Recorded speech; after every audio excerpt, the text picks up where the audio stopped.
Alors aujourd'hui, c'est la journée de dégustation du vin nouveau. En fait, ce produit est les premières pressées du vin que nous avons de l'année 2017.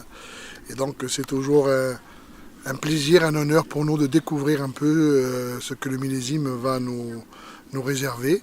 Je pense que c'est important pour nous de pouvoir le déguster avec l'ensemble des coopérateurs, quelques salariés, un peu en avant-première pour se faire plaisir et surtout le présenter à la presse.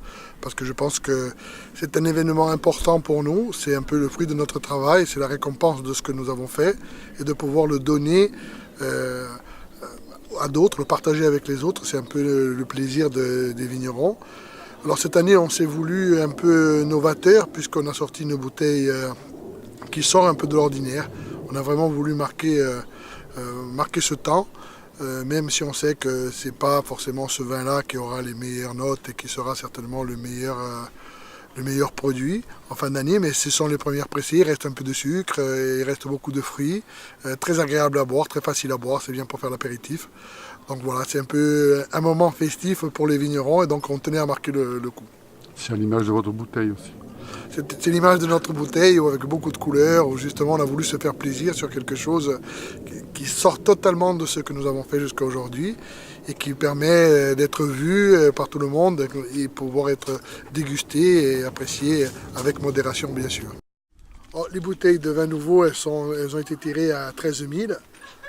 Je pense qu'elles ne survivront pas au mois d'octobre. Mais c'est un peu aussi l'objectif qu'on s'est fixé, c'est pas de laisser des bouteilles traîner de vin qui en fait n'a pas fini de fermenter, qui n'a pas fini d'être vraiment à l'optimum de ce travail. Alors les vendanges sont une année, je pense que très marquée. C'est une année difficile pour les vignerons puisque nous perdons pratiquement pour la structure que je représente 22% de sa production. D'autres structures sont à 30 et je connais même des gens qui sont à moins 45. Donc ça veut bien dire qu'on est dans une année difficile. La sécheresse n'a pas permis à la vigne d'exprimer totalement son potentiel. Aujourd'hui, cette diminution des volumes va nous permettre de valoriser un peu mieux les stocks que nous avions jusque-là.